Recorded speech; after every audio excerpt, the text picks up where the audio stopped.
I'm Jessica. And I'm Caitlin. Welcome to the BBC News School Report Day on Thursday the 19th of March. Coming up, we talk to our local sporting achievers. We look upon the solar eclipse and the Whitley Bay demolition. But now over to our main headline, the National Science and Engineering Competition. Last week we were involved in the National Science and Engineering Competition, which was this year held in the NEC Birmingham. 3 out of 10 groups from the North East were from our school and travelled down to the Big Bang Fair where the competition was taking place. 2,000 groups from all over the UK were nominated to showcase their projects, which were based on science, maths, engineering or technology, in front of the public and carefully selected judges. Some judges included Gallus Campbell and Liz Boyan for the TV show Big Bang Goes the Theory. On the first day of judging, we waited anxiously for the judges to come. In between manning the stands, we visited the L'Oreal stand to make a lip gloss or two because they're worth it. 9 girls got through from our school, which are questions: does the colour and flavour of the cupcakes affect the choices we make? Do badgers spread TB and should they be culled? And does a service affect the amount of bacteria? It was a great experience to meet new people and what they were interested in. We saw dancing robots from the food technology and engineering industry, learned how to make plastic out of milk, and met a design student who had 3D printed a set of shoes based on the ruins of an ancient Greece. We also learnt about some exciting research taking place at Everest Base Camp, the highest medical research station in the world. A pharmacologist and medical research scientist told us how they were investigating the treatment of patients in intensive care by experimenting on healthy volunteers in the high reaches of the Himalayas. The research is so cutting edge that only a part of the results have been published. The rest will appear in the not too distant future. We learnt that it is thought that some adults may possess the ACE gene that helps them survive efficiently with low oxygen levels in the blood. We then bumped into a group of women who had decided to row across the Pacific Ocean in a very small pink boat called Doris. They explained how they are preparing for a trip and why they were doing it.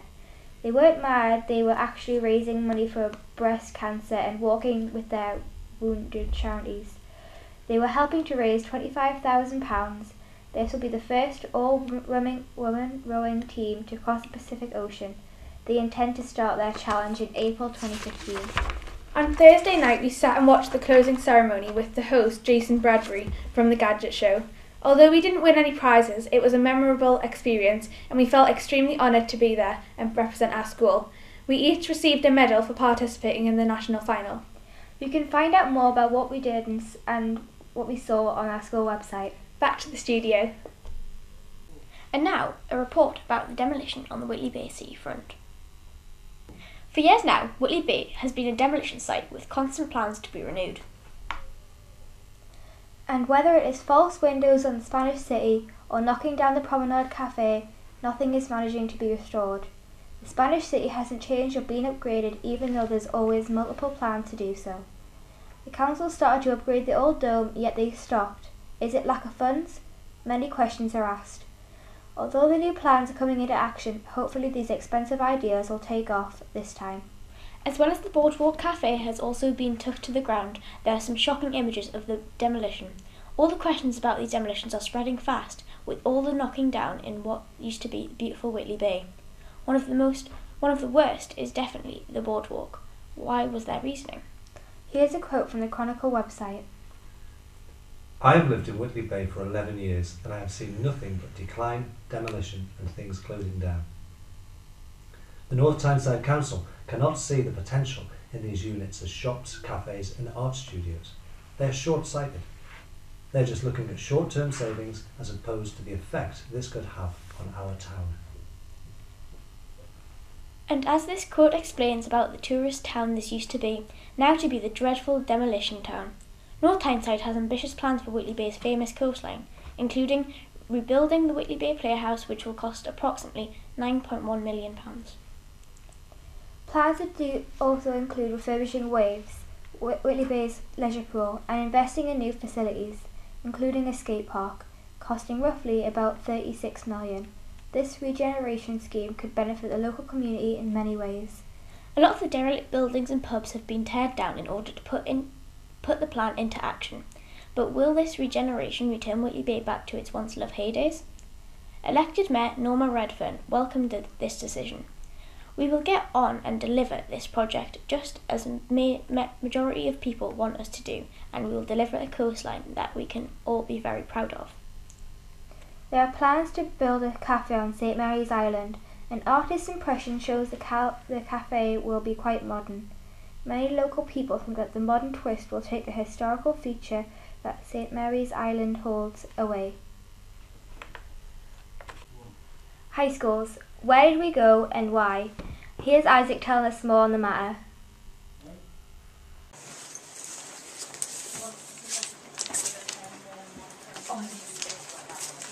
We made a survey that asked jurates at Monkseaton Middle School which high school they're going to and why. When we looked at the responses, we found that the reasons that people are going to Whitley Bay High School are very different from the reasons why people are going to Monkseaton High School.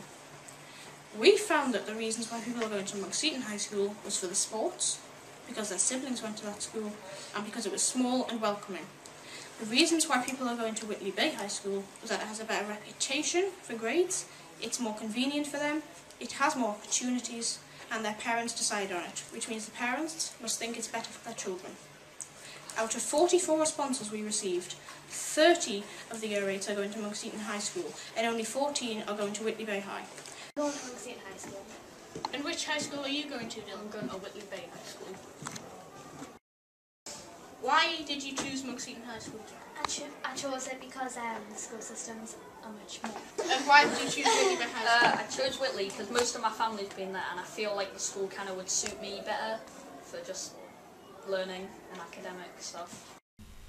Now we go on to the debate of the social media. For years, students have been using social media, and now we are faced with the problem of should we be trusted.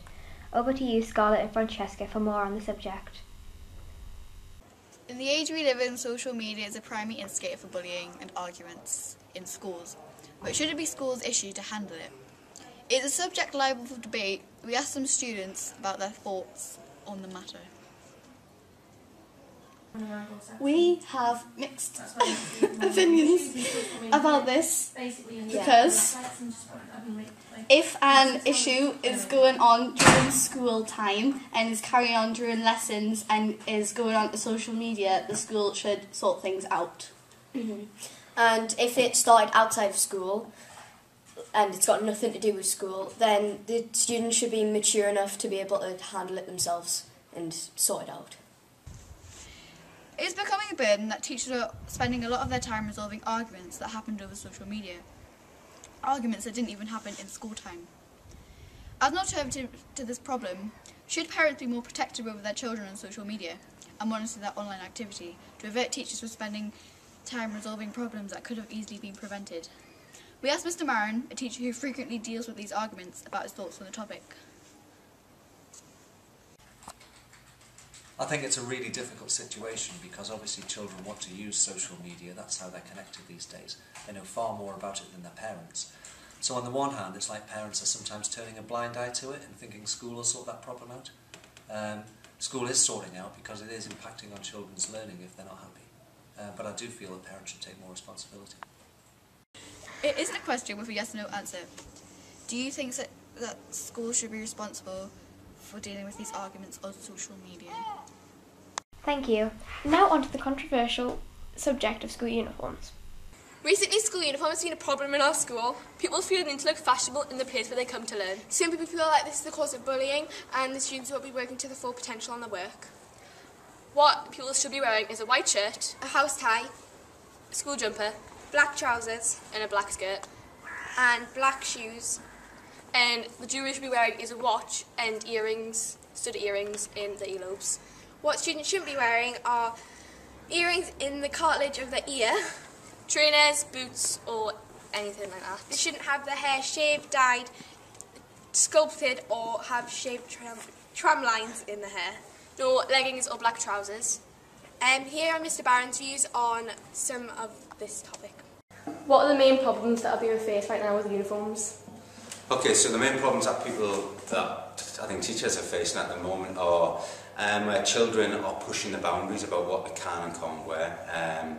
Whereas most children, or the majority of children, wear the appropriate school uniform, there are some children who will take a little bit of, or push the boundaries. For example, they'll not be wearing the correct shoes, or their ties will be oversized ties or hidden beneath their jumpers, or perhaps they're not even wearing a tie.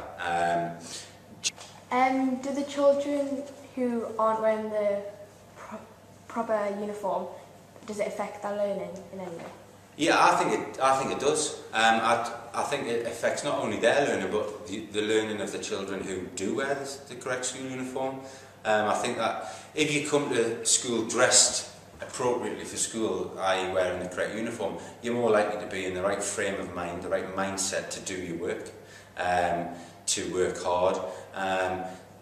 The fact that everybody's wearing this, or should be wearing the same thing, means that nobody stands out, we're all equal, and we all know that we come to this place to work. Do you think that if, like, for example, someone dyed their hair a colour that you're not supposed to dye it, or if they wore nail varnish, how would that affect the learning in any way? Having a different colour hair, like an unusual colour? Well, I think individuality is a good thing. However, if that has a knock-on effect of affecting their work, individuality is a good thing. However, if that individuality goes too far, it can have a negative impact on their work. Do you think the uniform is sometimes a reason for bullying?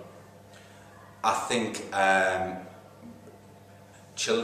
personally, I think children are more likely to be bullied in schools where there isn't a uniform, because I think it opens up the possibility that children can be bullied because of they don't have the latest trainers, or they're not wearing the correct jeans, or they're not wearing this, that or the other designer label. So I think that by having a uniform, it just sort of eradicates that possibility. Right, last question is, has bullying risen since people have started to come off? Risen? Yeah, risen. Has bullying risen since people have come off, like, the uniform that they're supposed to be wearing?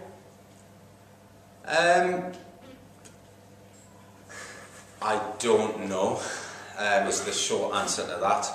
However, I would, in response to my previous question, I would probably suggest that it could rise, it has the potential to rise, because as soon as you set yourself apart from other people and make yourself different, it allows people who are of that persuasion to perhaps pick on that.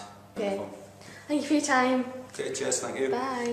Now over to you, Natalia, where you will tell us about the eclipse that's happening tomorrow. Thank you, Caitlin and Jess. We're busy admiring the beautiful sunlight today, as tomorrow we'll be witnessing an eclipse right here in the UK. Our last total solar eclipse was in the 11th of August 1999, and after tomorrow's eclipse, the next eclipse will be in 3 years' time. Tomorrow's eclipse is a total eclipse, but because of the angle of the moon, we are not able to see the full eclipse here in the UK. An eclipse is when the moon face covers the sun, so only a little bit of the sunlight gets through. It will go completely dark for 7 minutes approximately. If you want to see the eclipse, you need to be prepared, because if the sun is so bright, it can affect your eyes. One way to be prepared is to wear these special glasses which block 99.9% of the sun out. Another way you could watch the eclipse is through a pinhole camera. Schools in North Tyneside are going to be watching the eclipse through a local feed. The feed will be displayed in the hall. The reason it will be in the hall is because young children are not allowed to stand outside, otherwise they will look at the eclipse. And if they look at the eclipse, it will affect their eyes. That's all for now. Back to you, Caitlin and Jess. Now for sport, we go over to Millie. Today's top stories are girls through to the next round of rugby league competition, but Year 7s are relishing through the mud despite no victories. 3 students qualified for the Level 3 round of indoor rowing. Year 7 and 8's football team cannot get a win at the back of the net. But first, Beth, Finley and Will have each been competing in their sport at an extremely high standard. Hannah and Ellie interviewed them all recently about their recent success. Over to Hannah and Ellie. Hello there, what's your names? My name's Finn. My name's Will. My name is Beth. What sports have you been competing in recently? Cycling. I do swimming. Been doing judo. So, about how many hours a week do you train to compete in this sport? Train about 3 hours a week. I think I do about 15. I do around 3 hours. How many years have you been doing it for? Around 6 years. 2 or 3, I think. About 3 years. About how much does it cost to keep on doing the sport? About £10 a week. I'm not entirely sure, but it costs quite a bit. £5 for the going to judo, but the competitions, like travel and everything's about £100. Is there anything that made you want to get started in the sport? Not really. I used to watch swimming on the TV when I was little and just thought that was good. My friends did judo, so I decided. What are some of your biggest achievements in the sport? Winning the national race.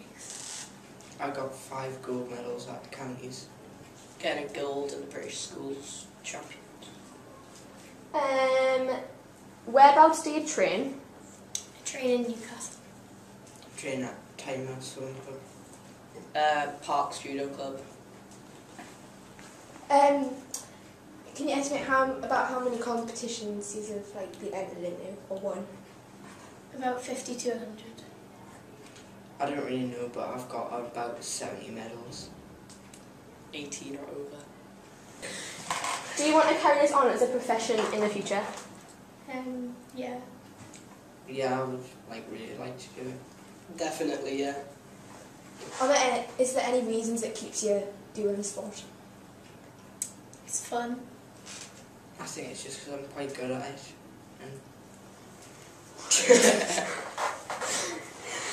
And keeps me fit.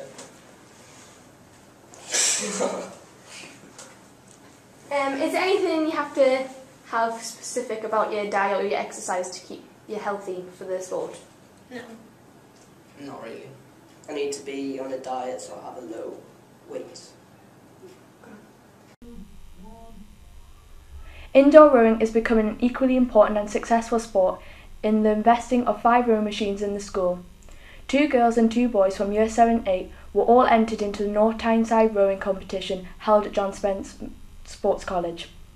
3 students, Elliot in Year 7, Francesca in Year 8 and Millie also in Year 8, are through to the next round of the Level 3 Regionals competition, which is to be held at the Parks. We wish them luck. Rugby League continues to thrive in popularity among Year 7s and 8 girls after last year's victory in the Nationals when the Year 8 girls came 5th best in the country. The girls are still passionate to go on further this year and defend their title.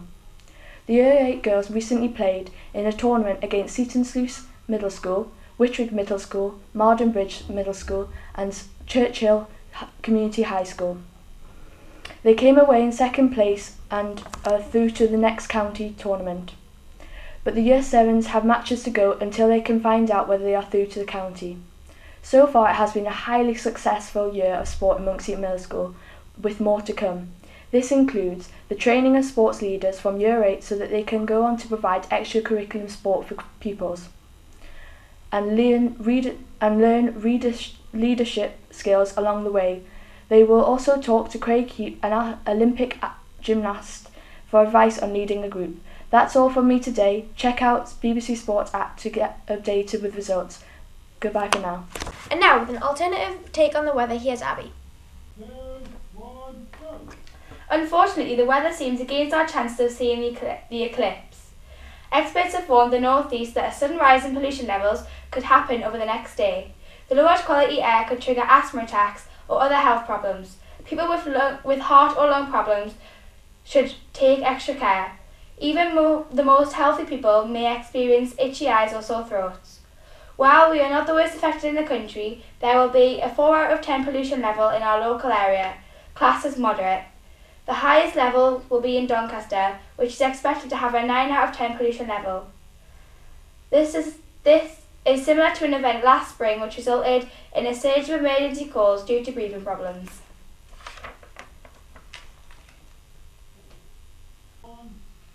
On the 11th of March, the premiere of Insurgent was held.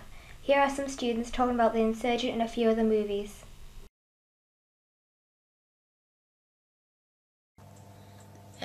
My favourite film is Big Hero 6 because it's funny and...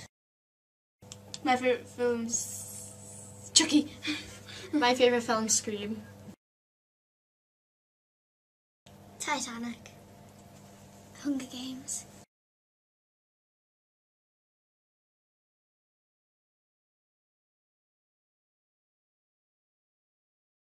The trailer I saw a while ago was for Interstellar and I would like to go see that film. Denali.